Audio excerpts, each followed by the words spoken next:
O que o Espírito Santo está querendo falar para nós? É tempo da gente se esforçar mais, orar mais, jejuar mais, se consagrar mais. Quanto mais fica mais perto da vinda de Cristo, a gente vai ter que nos desgastar mais. Ou você não ama Deus para isso, não é verdade? Então Neemias, ele ficou alguns dias, parou, sentou-se e ficou orando e jejuando para Deus dar uma solução, como ele iria lá reconstruir aquelas muralhas. Pediu carta do rei, pediu para Deus trabalhar no coração do rei Artaxerxes, pediu condições, carta para atravessar as fronteiras, não é verdade? Pediu todos os materiais que era necessário, e Deus ouviu a sua oração. Levou 52 dias essa reconstrução do muro, e ele foi muito prudente, porque naqueles tempos Sanbalat, Tobias e Gesem representava, na expressão simbólica, como o próprio diabo, porque era questão política. Ele veio como de copeiro, ele foi a governador de Judá, não é verdade? Senão ele ia dizer, um copeiro está aqui, eu não quero vir não, ia zombar dele ainda, Mas o rei, vendo que ele era capaz daquilo, porque ele administrava não só dando vinho ao rei, viu que ele sabia administrar sua casa. A Bíblia tem coisas que estão ocultas que só Deus revela, E deixou ele lá, porque o rei não ia, como se fosse assim, na expressão simbólica de apostar num certo homem que era leigo, para depois ele falar, Artaxerxes fez isso, mandou para cá um copeiro que só sabe dar vinho, querendo agora mandar em nós que somos políticos aqui. Quem é ele? Então, quem é ele? Governador de Judá, não é verdade? Então era um homem simples, que nem salário ele quis na época. Então Deus também, ele capacita cada um e chama cada um e dá a cada um segundo o desempenho, o que se tem na mão para poder fazer. Por que Paulo ganhou um continente?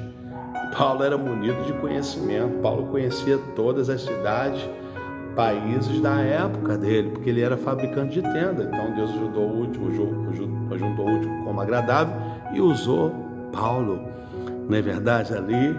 E ele demonstrou que em carne ele não andou com Jesus para ser apóstolo, mas ele, ao contrário, ele andou com Deus lá no céu, na própria casa dele celeste, arrebatado 3 dias e 3 noites, não é verdade, ali, para poder Deus mostrar a ele coisas do infinito que eu e você nunca vimos ainda, só ouvimos falar, não é verdade?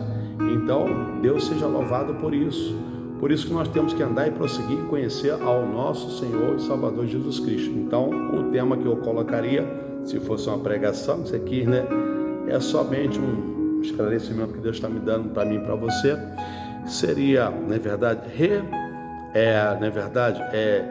pagando o preço, não é verdade? Melhor falar assim, pagando o preço para poder reconstruir, não é verdade?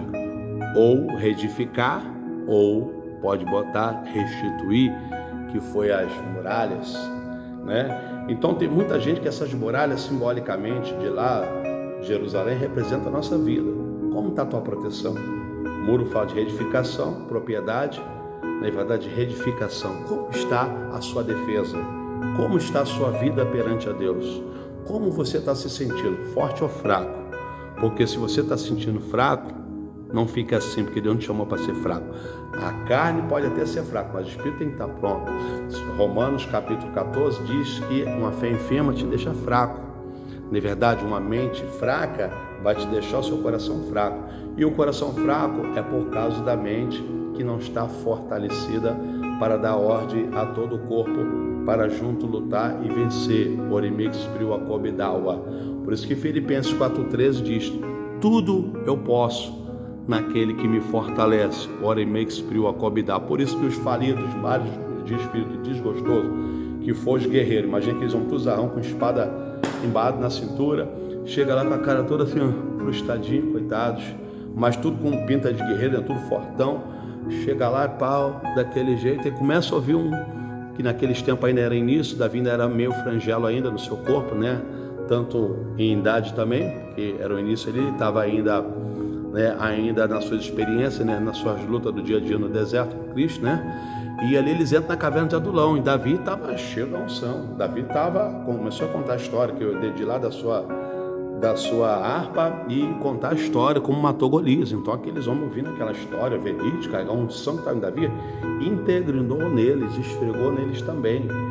E por aquilo ser verídico, Deus em Davi, eles tiveram a mesma graça e tiveram, não, se esse rapaz fez isso, desse jeito, olha lá o bracinho dele, se eu der um tapa nele, eu desmonto ele todinho. Peraí, se Deus foi com ele naquele corpinho dele ali, aí eu estou falando de Davi no início, ele foi com ele, peraí, tem algo errado com a gente, então. Aqueles homens já tinham matado, cortado não sei quantas cabeças lá, junto com o rei Saul na época, né? Aí o que eles fazem? Tinham coragem e se tornaram o cara de leão, é o que toma território, leão fala de realeza, né? Aleluia, de grandeza, e vem falar também que despedaça. Então eles ficaram valentes, cada um, né, foram os valentes de Davi. Então, onde está no mundo que diz, me diga com quem tu anda, eu direi quem tu és. Vigia nisso.